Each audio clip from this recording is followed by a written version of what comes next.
kilala ko yung sarili ko. Lagi akong takot. I was panicking. What will I do with my life? How do you keep the relationship of each and every single one who comes into your life? Don't compete with them. I'm leading a lot of people. I want to be a good leader to my people. One piece of advice for people who are starting out in their careers, in starting their lives. Always level up. In leveling up, there will be challenges, problems, struggles. And if you have struggles, ibig sabihin you're doing something.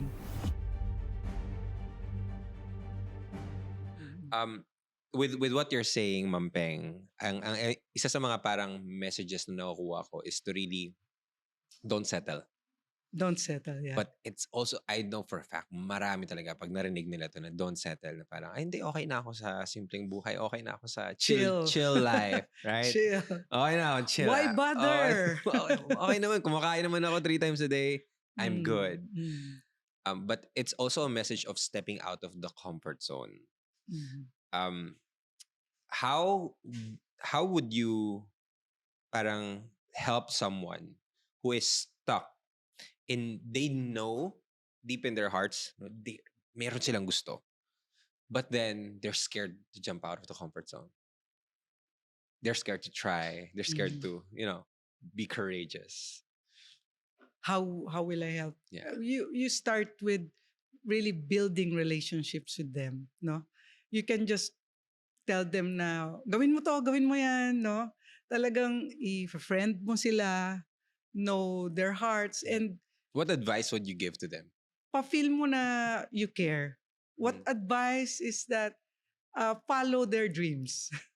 Follow this desire. It's a direction from God, no? God placed this dream in our hearts. So you have to follow that, because if not, forever, no, you'll be wondering what if. And that's not a good place. That's not a good feeling. Yung what if ka ng what if in your deathbed. Yeah. Mga tao pinagsisisihan nila, hindi yung mga nagawa nila, but the things they weren't courageous enough to do. Yun yung pinagsisisihan. Yeah. And ayaw ko mangyari sa iyo yun. Ayaw natin mangyari sa kanila yun. So ngayon pa lang, just do it. Sabi ni Nike, no? Just do it. Yeah. Yan. I think what I love about what you're also sharing is that ayaw mo dumating sa araw na marami kang regrets sa buhay. Yeah.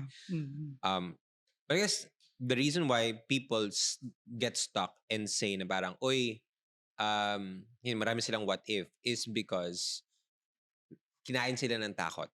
Right? And I know for a fact that a lot of people who are listening right now are dealing with a lot of fear. My question for you, Mampeng, you've been leading a lot of people, but do you still experience fear? And then how do you manage fear? I've always been fearful. Kilala ko yung sarili ko. Lagi akong takot. I never tried so many things na kalokohan nung bata ako. Kasi takot ako. Takot ako magkamali. Takot akong baka masira yung ulo ko. Tatakot ako ng ganun. I've always had a safe path. Dito lang ako, safe. Lagi akong safe, no? Until I dropped out of school. Yeah. Yun na, sabi ko, shucks, nasira yung buhay ko. What did I do? No? What did I do na drop out ako? Hindi na ako the normal, the safe na path. Kasi di ba ang normal path is study hard, get good grades, and then graduate, get a nice job in the office. Then work, retire, and die. Parang dapat ganun eh. Kasi dapat, sabi ng parents ko, yun, mag-aral ka para ganun. Yeah. Nung na-drop out ako, wow, abnormal na ako. hindi na ako the normal path. Paano to? Yeah. So, yun, sink or swim na ako eh. Kailangan ko nang maghanap. Kung ano-ano na yung ginawa ko, crash course, computer programming. I even went abroad. Biro mo, pumasok ako na DH, no? Hindi ko alam yun. Basta sabi ko, basta maka-abroad ako. I was panicking. What will I do with my life? Yun, nagulo na ng nagulo. So, I was always afraid pero something tells me that you gotta do something. You Yeah. gotta do something. So, nung napunta nga ako dun sa mentor ko, hindi ko alam na may public speaking pala. Yun talaga sobra. Parang kaya ko lahat. O sige, magbebenta ako. Kaya ko. Kausap ako ng tao. Sige na nga. Kaya ko na nga yan. Pero public speaking, para mo na akong papatayin. Talaga ba? Oo, kasi yung sinabi sa akin, okay, you do your testimony. First time. Sabi ko, kuya, hindi ko kaya. Ano na lang, next week na lang. Tapos talagang ano na ako, yung parang gusto ko na pumunta sa CR, nanlalamig na ako. Kasi I was thinking, ako, patay ka na dyan. Magkakamali ka. Yeah. Pagtatawanan ka. Yun yung mga nasa isip ko. And then sabi sa akin, pag hindi mo ginawa ito ngayon, I won't call you anymore. Tapos na tayo.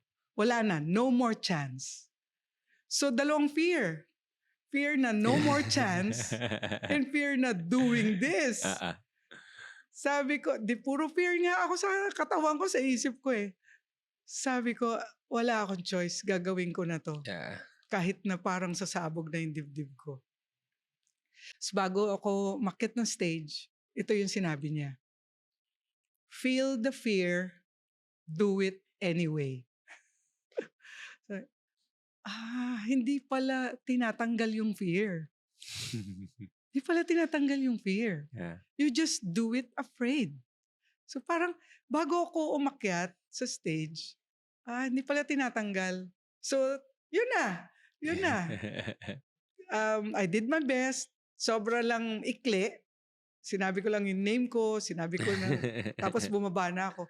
Pero natapos ako. And hinihintay ko yung mga tao na sabihin sa akin, ano ba yan? Ang palpak naman ng sinabi mo. Mali ka naman. Pero wala nagsabi sa akin nun. They just let me be. Pinalakpakan pa nga ako So yun. It was all in your head. It was all in my head. So, yun na lagi, no? Feel the fear, do it anyway. Like yung pag-content, alam mo naman, nung umpisa, di ba? Sobra kong ayaw yon. And sabi ko, sige na, I'll do it afraid. Yeah. And there's a Bible verse that helps me, no? 5 times I'll repeat, no? I can do all things through Christ who strengthens me. I can do all things through Christ who strengthens me. I say it 5 times. And kahit nandun pa rin yung fear, lumalakas pa rin yung loob ko na, yes, let's do it. Let's do it. Yan. Ganda. I love that. Super, super powerful quote. Siyempre, pagkakampi mo na si Lord, talagang kaya mo na talaga yan. Wala nang tatalo sa'yo, di ba? Wala nang tatalo sa'yo. But I also want to acknowledge that I think the opportunity of you dealing with that fear came from one of your mentors who really pushed you. How important is having a mentor in life? Yeah, very important. Hindi ko siguro magagawa lahat to if I wasn't able to find a mentor who pushed me. My mentor's battle cry is no mercy. Pag talaga, no mercy. Lagi niyang text pa noon no mercy. No mercy talaga. Kailangan talaga no mercy. 'Di ba? From someone who's always afraid, sasabihan mo, no mercy. No mercy on me. No? Talagang tumuloy ka, no mercy. Yeah. Yun yung lagi niyang sinasabi. Battle cry nila yon. So, yun yung nagpalakas ng loob ko. And if hindi ako na-introduce sa yung ako, ganito, no? Takot ako. Ang binigay sa aking mentor, matapang. Ang I'm not ironic, saying no? it's bad. He's bad. Yeah. Mabait siya, pero matapang siya. He's so firm, fierce, not na pag sinabi niya, mapapasunod ka. Kasi takot ka dun sa gagawin mo, pero mas takot ka sa kanya. You don't want to disappoint him, di ba? Yung mga ganon. Yeah. So you do the less The less scary thing. the less scary. How do you find good mentors, Mampeng? I mean, for sure ngayon, like with the access to internet as well, people can see a lot of people. And I think nung nag-usap tayo before, the reason why you also wanted to come online and share, motivational and just inspire people is because ang dami rin talagang nagpo-post na hindi naman parang magaling sila mag-motivate pero not really, they're not mentors in a sense. Mhm. And people have just so much access to different people. But what are the things that you find in a mentor? And can you give some tips? Paano ba sila mahanap or ma-track? Yes, you know what you want, 'di ba? In life. Whatever you want, dapat meron siya nun. Mm. They've been there doing the things that you want, no? The experience, the n- kasi yun yung gusto mo eh. Mm. So if you find a mentor na hindi naman niya narating yung gusto mong marating, so it's useless, no? Mm. So look at their lives, look at their values, ano ba yung pinaniniwalaan nila when they speak, they talk, and ano yung practices nila. These are important things because if hindi yun papunta doon sa mga goals mo, sa gusto mo, yung values, practices, and yung experience and what they are now. So, hindi mo rin magugustuhan yung results na makukuha mo sa kanya. So, look at those things. Tsaka hindi lang sapat yung sinasabi lang niya. Tignan mo rin yung ginagawa niya, the practices. Hindi you cannot lie. And if they are mentors, meron siyang mini-mentor din. And look at them, their lives, no? Mm. Yeah. Oo. Because maybe they can be good with sa kanila, Sa kanila. pero hindi nila ma-duplicate, hindi nila Hindi nila naduduplicate yung sarili nila. Oo. So, ano ba yung mga products niya, no? Mm. Kung meron ba. Yeah. Yan. I think mas madali ring indicator 'yon for a mentor to see Mhm. sino na bang na mentor mo. Mhm, Kasi mhm. I mean no offense to them as well. A lot of people are really good at what they do, but they're not good mentors. Yeah. Maraming magaling sa ginagawa nila pero hindi sila magaling na mentor. They cannot teach. Yeah. There are workers, not teachers. No? Yeah. And sometimes they cannot uh, bring the people to an environment of growth. Mhm. Kasi iba rin yun eh. Kahit na you work, masipag ka, pero the way you teach is not encouraging. Yeah. 'Di ba? So, hindi rin nag-work. Yeah. Yeah. Okay. I know some people na, bakit yung mother mo marunong, magaling, bakit ikaw hindi? Kasi siya yun eh. Parang hindi talaga napapasa. Iba talaga yung hindi lahat na ipapasa, parang gano'n. Mm. Yeah. Agree. We have so many things to talk about success and failure. Pero isa sa mga parang question mark ko pagdating sa success is parang meron kasing ang quote na nabasa na pag sa business daw, it's all about relationships. It's very important that if you want to become successful in business, then you got to have successful relationships. And I've seen your relationships with the people that you work with, Mampeng. They love you so much. Sobrang love ka ng mga tao na katrabaho mo. How do you keep that? Like, sa sobrang dami mo ng taong kausap, like, how do you keep the relationship of each and every single one who comes into your life? How do you keep? It's really the heart set eh. It's in the heart, no? Your intention for that person. Mm-mm. Yeah, we're in business. We have a business. But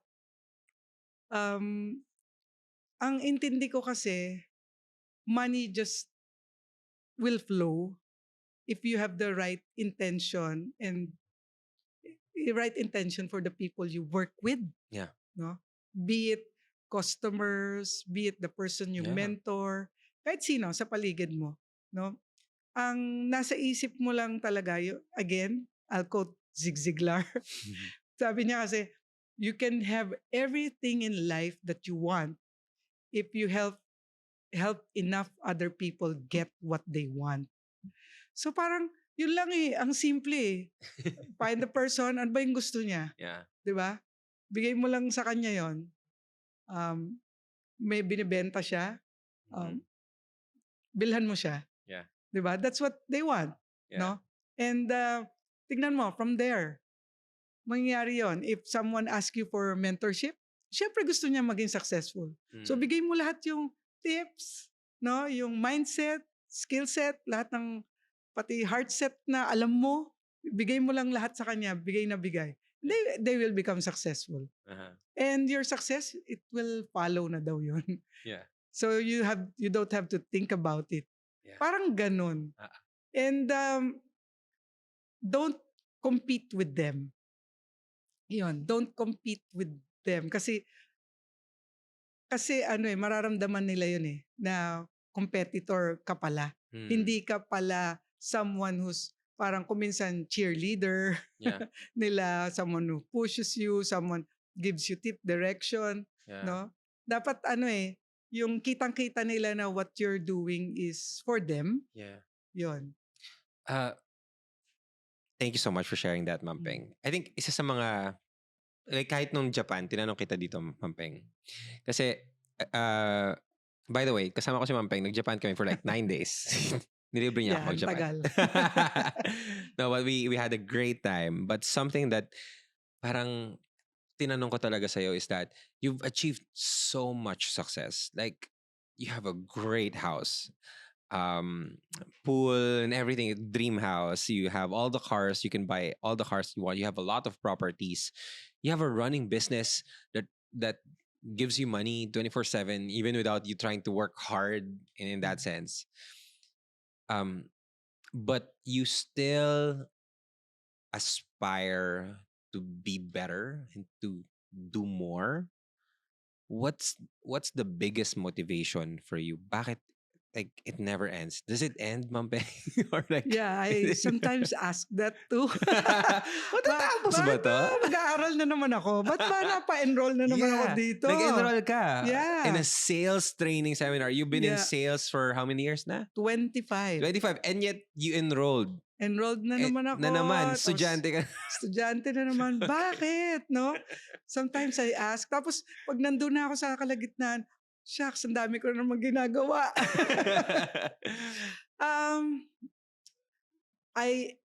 I'm leading a lot of people. And I've been telling them that, we have to be eternal learners. Yeah. Or we will go extinct. No? Kahit na sabihin mong, yung age namin tumataas na, hindi eh. Parang ang sarap pa rin eh. Ang sarap ng may ginagawa, ang sarap to serve, ang sarap to learn. Mhm. Parang naging ganun na. Yeah. Parang boring na pag wala. Yeah. I mean, there are days that we don't do anything. You know that. No? Galing nga tayo sa Japan, no? 9 days na naglalakwatsa lang tayo. Yeah. But after that, so what now? No? Binigyan ka pa ni Lord ng lakas, ng talino, and might as well use it to learn more and to serve more. No?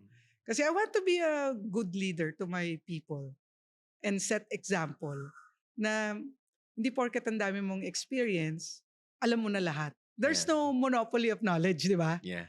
Hindi pwedeng porket 25 years kang ginagawa mo yan, ikaw na nakakaalam ng lahat. In fact, pag yun nga yung mindset mo, ikaw pa yung ikaw yung naiiwan. naiiwan. Oo. Yeah. And times are changing, technology, alam nyo, medyo semplang tayo dyan sa technology. So, we have to learn. Yeah. We have to learn.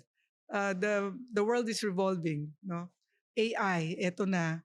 So, hindi pwedeng hindi natin alam yan. Kasi, kaya pa naman natin matuto eh. Yeah. And by that learning, it's either I can teach it kung ano yung natutunan ko, or my team can see me na tignan mo siya, nag-aaral pa siya. It's mirroring, di ba? Yeah. I love that. Thank you so much for being an inspiration to me as well. Parang sabi ko nila Cristel, nung nasa Japan, na parang, tignan nyo nga si Ma'am Peng uma-attend na nasa Japan tayo pero may inaaral siya. Like, what's our excuse? So thank you for inspiring us as well. And You know, again, from the bottom of my heart, Mampeng, you're one of the easily one of the most inspiring people that I've met. Not only because of your achievements, but because of how light you are talking about these things, and hindi mo talaga pinagdadamot, like share mo talaga siya. And I'm just really happy to have you, not just as our client, but also as our friend, and our as our mentor as well. So I'm really happy that you said yes to the show. Now natapos na, Happy Mampeng. din ako na I said yes. Kasi sobrang dami pa nating pwedeng pag-usapan. And hopefully I can get you for another episode. Ibang Why topics not, naman no? natin na pag-usapan doon. But Pero Alec, really, this is, from the bottom of my heart, I'm thankful kasi alam mo naman, yung team ko, di ba, when we started with your training yeah. module in Yeah. Zoom and then face to face, nakita mo naman sila, di ba? Sobrang ang dami nilang natutunan. Yeah. Many things are eye opener, even your system of how you teach, yung training mo, ang dami talaga naming nakuha doon. And up to now, kung minsan lumilitaw pa talaga sa usapan namin yan. It's nice to, Yeah. it's a good thing that, I got to know you and your team. Thank you so much. I'm grateful for the, it's my honor talaga, Mampeng. But yeah, maybe just to close this, you can see naman sa team namin ngayon, like really young people. Yeah. They have so many questions, by the way, in life in general. But can you share, like, what's your one piece of advice for people who are starting out in their careers, in finding their life, in finding their purpose, and in starting their lives? Ang masasabi ko lang, always level up.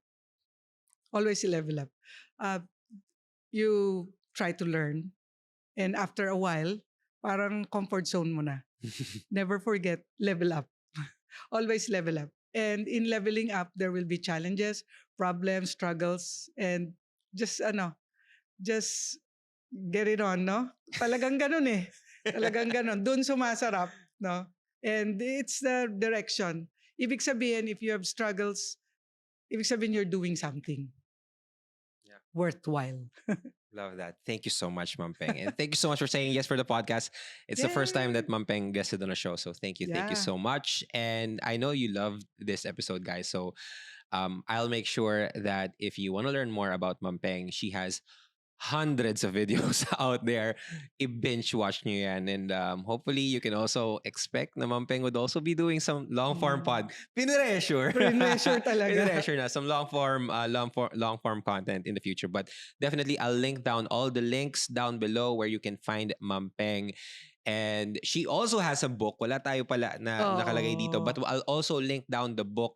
You can learn more of her story and learn more about her teachings. And I promise you're going to get inspired, you're going to get motivated, and you're going to learn a lot. Thank you so much, Mampeng, for being here. Thank you, Alec, and Co-Create. Yes. And it's a pleasure. Yes, and thank you so much for watching the episode. If you like this one, please share this with the people that you love. Give it a thumbs up. Click that subscribe button. Share nyo lang to as many people as you can. And please support us on YouTube. We're growing a lot on YouTube. Yay! So tuloy-tuloy tayo dyan. And my name is Alec Cuenca. This is Small Talk, Small Conversations with Huge Impact. And I'll see you guys next episode. Peace. Bye.